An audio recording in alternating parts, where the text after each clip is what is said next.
Masih betah bacanya? Lanjutkan ke ayat ke-71. Wasiqal ladzina kafaru ila jahannam zumara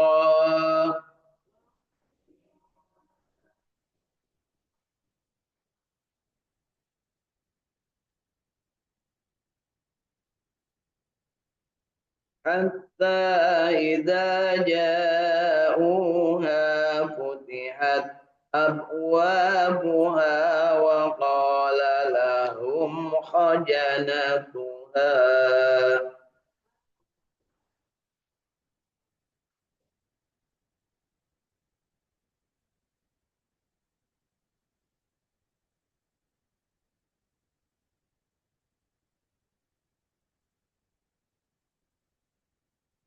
وقال لهم خزنتها ألم يأتكم رسل منكم يتلون عليكم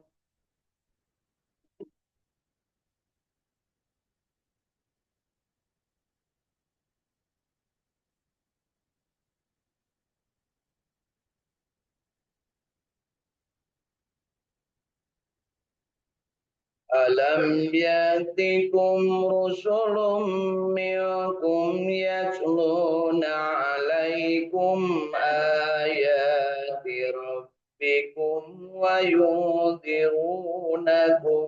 لقاء يومكم هذا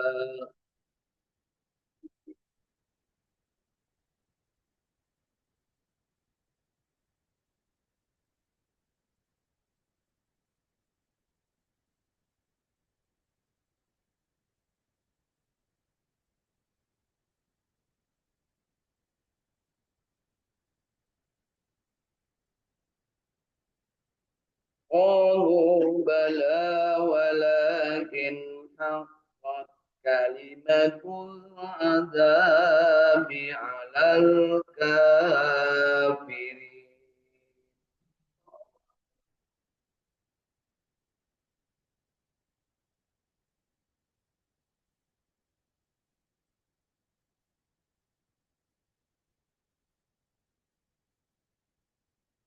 قيل ادخلوا أبواب جهنم خالدين فيها فبئس مثوى المتكبرين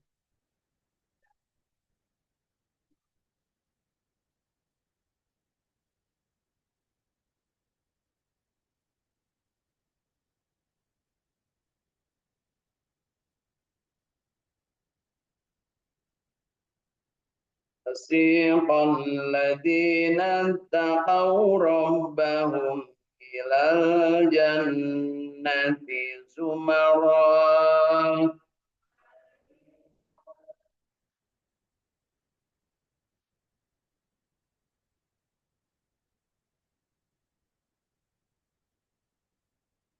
حتى إذا جاءوها وفتحت أبوابها وقال لهم خزنتها سلام عليكم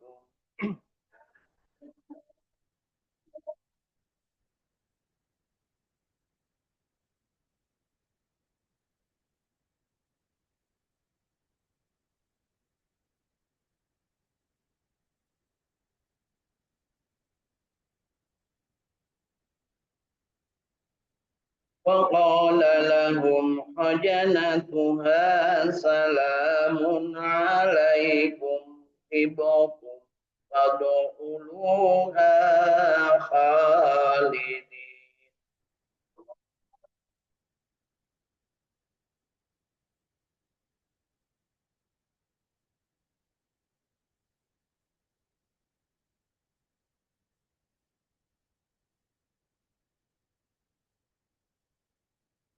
وقالوا الحمد لله الذي صدقنا وعده وأورثنا الأرض نتبوأ tabawwa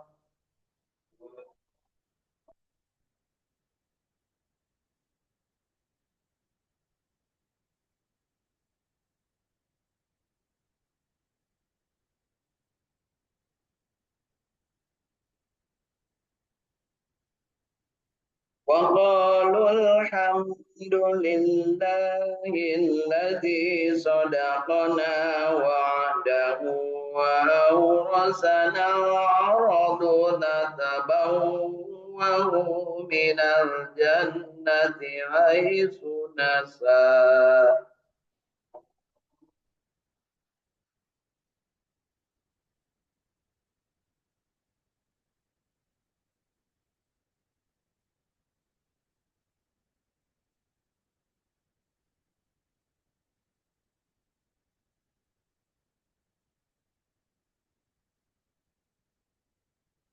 فنعم أجر العاملين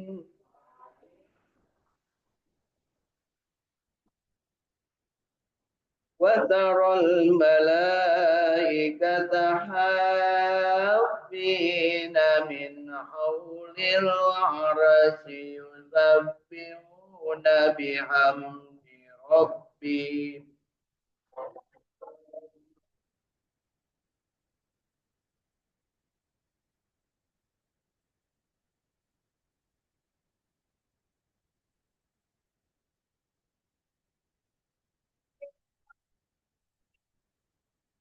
وقضي بينهم بالحق وقيل الحمد لله رب العالمين.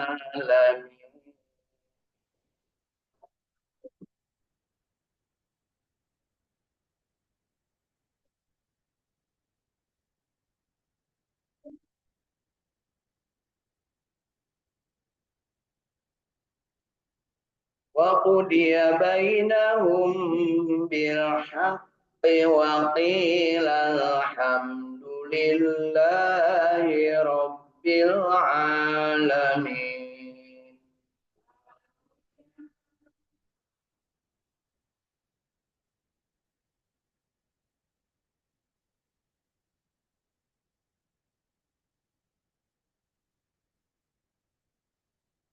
وقضي بينهم بالحق وقيل الحمد لله رب العالمين.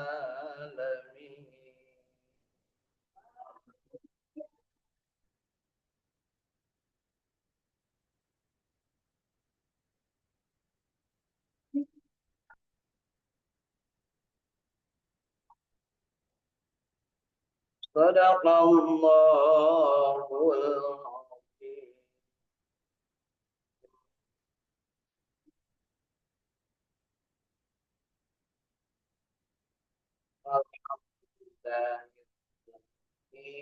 Bapak Ibu, kita sudah menyelesaikan surat Az-Zumar di bagian akhir pada pagi hari ini. Mudah-mudahan bacaan kita yang baiknya dan yang benarnya diterima oleh Allah Subhanahu wa taala sebagai ibadah, dan yang salahnya dan tentu saja hari ini kita nyadari banget banyak kesalahan, kemacetan akibat gerak dan juga mungkin ya karena ayat-ayatnya relatif panjang untuk mencari tempat berhentinya ya, sehingga kita termasuk yang kadang-kadang macet ya. Mudah-mudahan yang salahnya dari bacaan kita diampuni oleh Allah Subhanahu wa taala, baik kesalahan karena keilmuan ataupun kesalahan karena kondisi. Mudah-mudahan Allah menjadikan kita tidak bosan-bosannya terus-terusan membaca ayat-ayat suci Al-Qur'an, dan tentunya kita berharap kita diberikan kesempatan untuk makin hari makin baik dari bacaan Al-Quran kita, insya Allah. Dan kita meyakini bahwa ketika kita memohon kepada Allah, maka pasti Allah akan memberikan solusi dan petunjuknya kepada kita sekalian. Alhamdulillah Bapak Ibu, setelahnya kita membaca, tentunya kita ingin mendapatkan pemahaman yang benar dari yang sudah kita baca ini, yaitu surat Az-Zumar mulai ayat ke-62 sampai dengan akhir surat Az-Zumar ini pada ayat ke-75. Jadi ada 14 ayat yang sudah kita baca pada pagi hari ini. Mudah-mudahan sekali lagi menjadi nilai ibadah bagi kita masing-masing. Dan mohon ada permohonan doa untuk kakak ipar saya yang di Jakarta sedang berusaha untuk mencari solusi kesembuhan dengan dilaksanakan bedah operasi pada hari ini. Mudah-mudahan diberi kemudahan. Allahumma adhibil ba'sa rabban nas isfi wa anta syafi la syafiya ila syifaika syifaan la yughadiru saqama. Susun teh Yuyun binti Tosin Muhammad Tosin. Nas'alukal ijabah al-Fatihah. A'udzu billahi minasy syaithanir rajim. Bismillahirrahmanirrahim. Alhamdulillahi rabbil alamin. Ar-Rahmanir Rahim. Maliki yaumiddin. Iyyaka na'budu wa iyyaka nasta'in. Ihdinas siratal mustaqim. Siratal ladzina an'amta 'alaihim ghairil maghdubi 'alaihim waladdallin. Amin. Terima kasih. Mudah-mudahan dilancarkan operasinya dan dalam rahmat Allah Subhanahu wa taala. Baik Bapak Ibu, yuk kita mulai baca surat Az-Zumar mulai ayat ke-62 terjemah tafsir Ibnu Katsir dalam bahasa Indonesia. Allah Subhanahu wa taala menciptakan segala sesuatu dan Dia memelihara segala sesuatu. Kepunyaan Allah lah kunci-kunci perbendaharaan langit dan bumi. Dan orang-orang yang kafir terhadap ayat-ayat Allah, mereka itulah orang-orang yang merugi.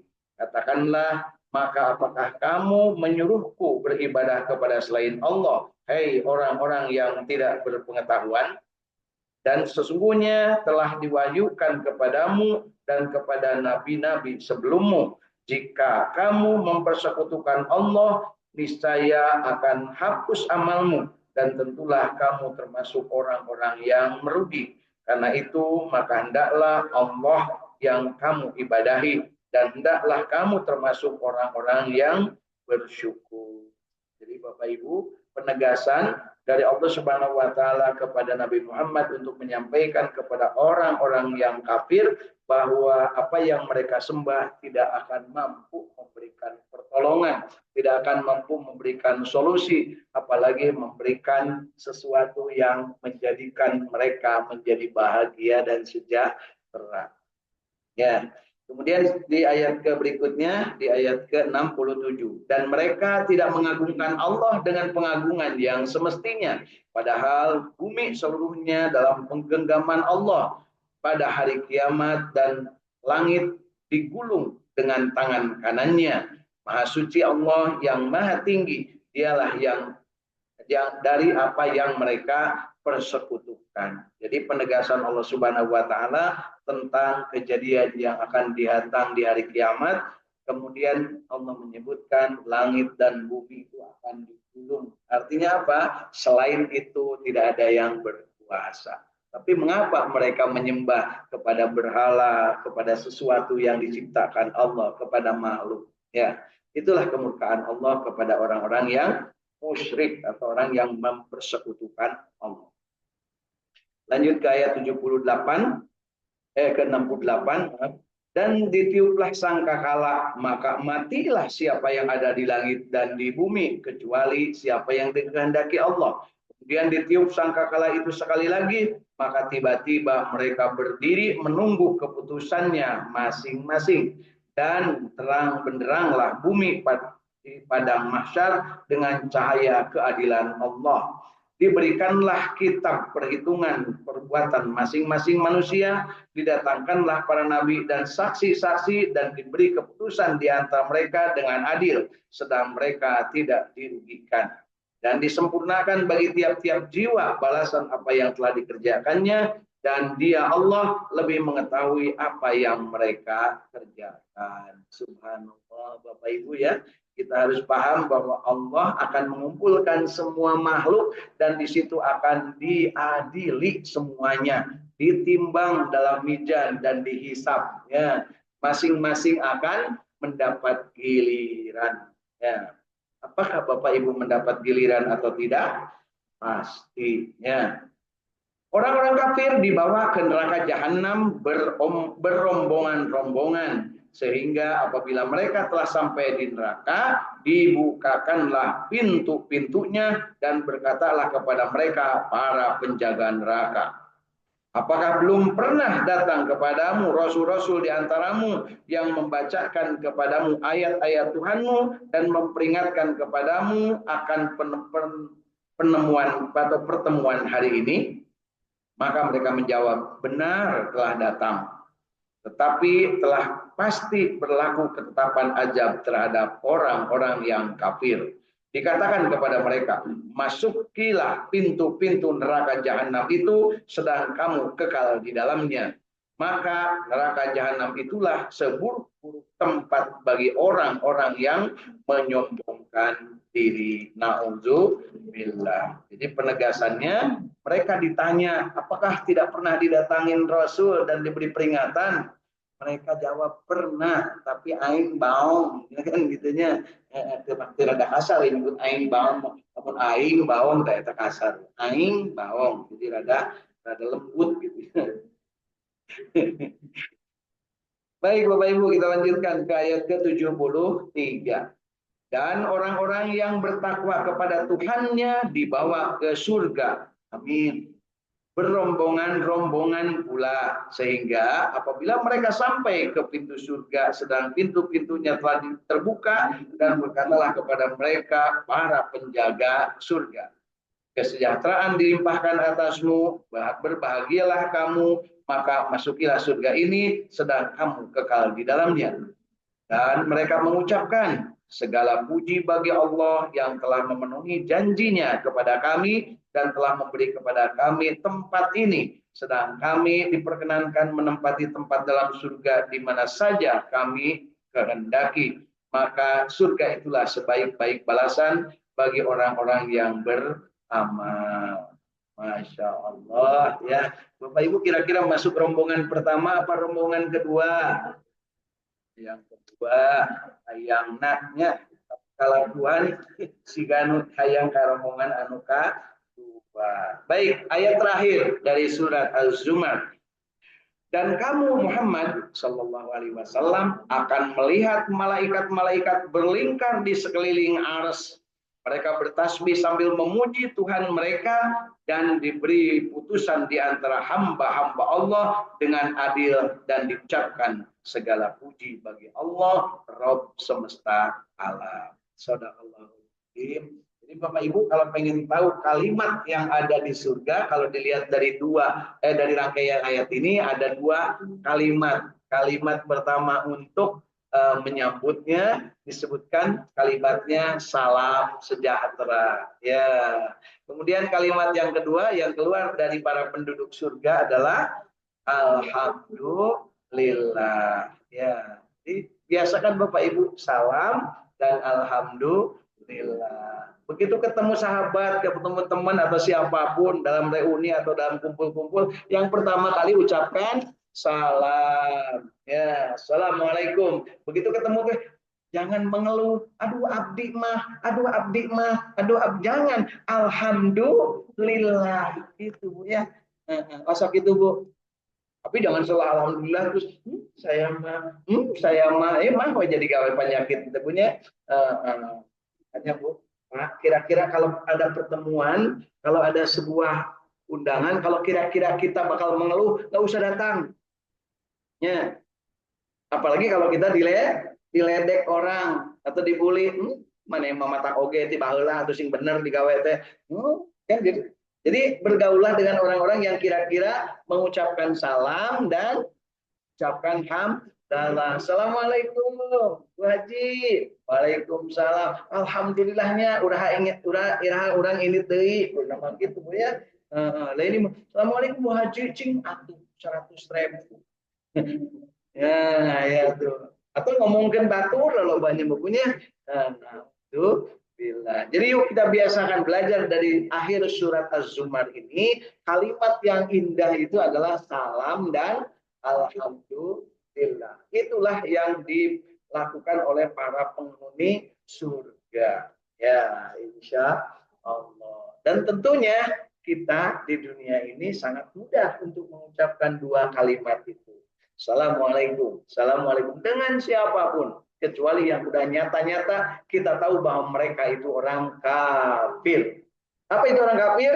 Orang yang tidak mau mengakui Allah sebagai Tuhan dan Nabi Muhammad sebagai Nabi. Itu namanya kafir. Mereka mau buat protes, terserah kumaha.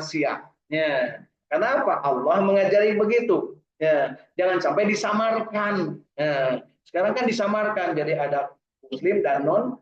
Padahal enggak, di Al-Quran sangat jelas kafir, disebutnya juga qul ya ayyuhal kafirun, bukan qul ya ayyuhan non muslim, bukan. Ya, jelas Bapak. Tapi dah tetega, lain tetega, ajaran Anda seperti itu, ya. Tinggal kita mau apa enggak? Kan gitu Bu ya. Udah tetega ditabusan bakso, Bapak Anu, haruskan raos bakso nate. Ditulis nate tidak halal. Tidak haram Bu. Bakso ini tidak halal. Ayo gitu Bu. Kita tinggal di tinararain nama resep punya. Hanya sama alhamdulillahnya ada bakso. Ini arah lain ke karena bakso kan pada eueuh itu. Tapi lamun ayam mah gratis nyari tambi tapi tinggali heula Bapak Ibu nah eta teh. Kalau udah ketelan keluarin Bu. Ya keluarin. Iya keluarin. Kan ibu nanya kalau udah ketelan gimana? Keluarin. Gimana keluarinnya? Nagok subuh-subuh.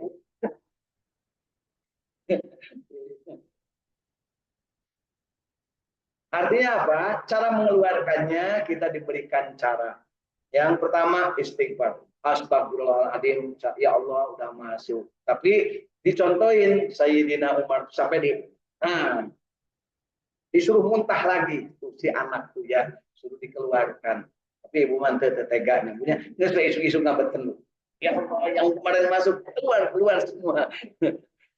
Tapi kan ayah nu jadi masuk ke aliran darah berupa nutrisi. Nah, pada saat itulah ada yang disebut kafarat, penebus dosa. Bagaimana? Kamari beli bakso saporsi 1.000.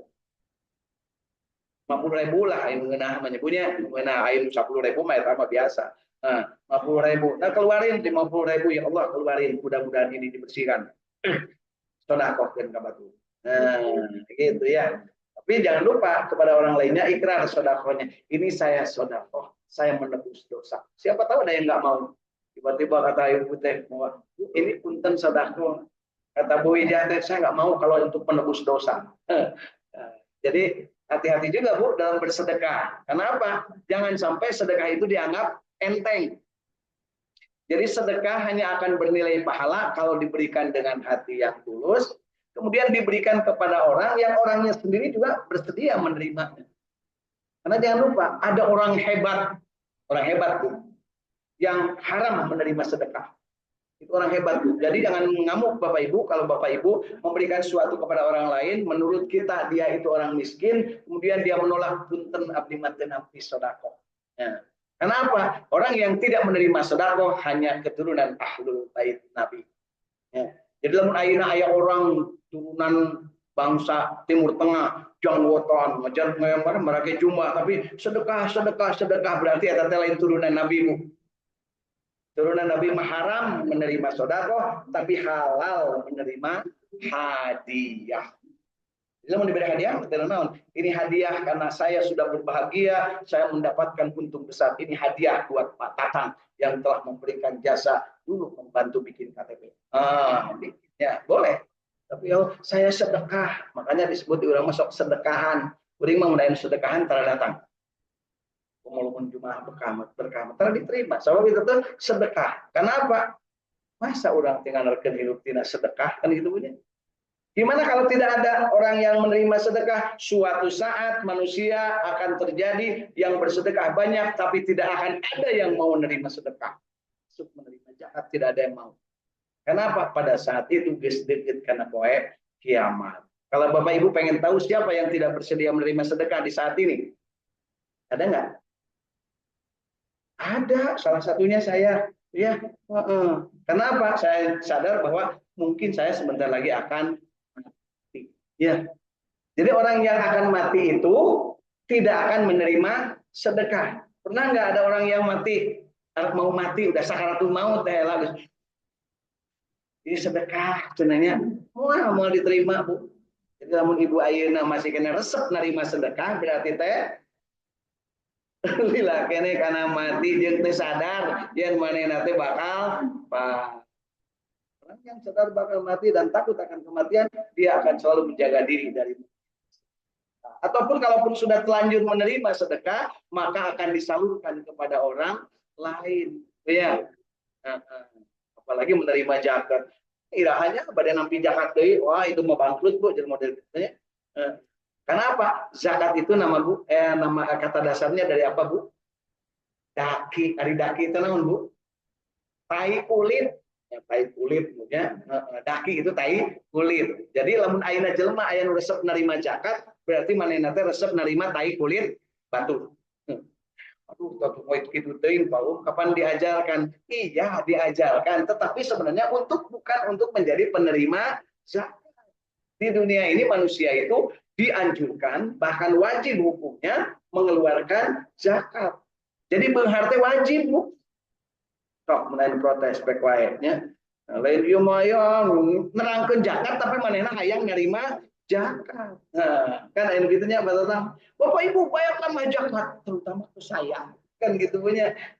Bersedekahlah, nyuruh sedekah manehna tara sedekah tapi mun aya nu sedekah ka manehna diterima.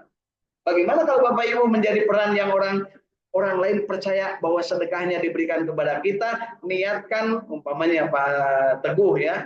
Pak Teguh punten dia aya sedekah abdi da teu terang ka saha aponna ka Pak Teguh. Cek Pak Teguh, saya nerima sedekah bukan untuk saya tapi akan saya sedekahkan lagi. Kalau dia mau menerima memberinya begitu boleh, tapi suka ada yang tersinggung. Mana mau cenah mana api-api kan gitunya olo-olo diberi sedekah gembong. Padahal bukan begitu. Karena hukumnya ya manusia baik itu adalah dia akan mencegah untuk menerima sedekah atau menerima belas kasih orang lain.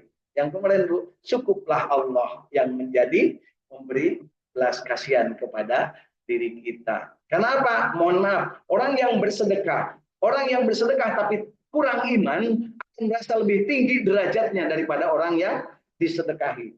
Orang yang membayar zakat akan merasa lebih tinggi dari orang yang menerima zakat. Itu kalau kurang iman. Tapi bagi orang yang beriman, pemberi zakat dengan penerima zakat sama derajatnya. Tidak akan ada pemberi zakat kalau tidak ada penerima zakat. Tidak sah zakatnya kalau tidak ada penerima zakat. Itu sebabnya harus ada ijab kabul waktu zakat. Saya bayarkan zakat saya. Tapi bayar zakat kudu bener Bu ya.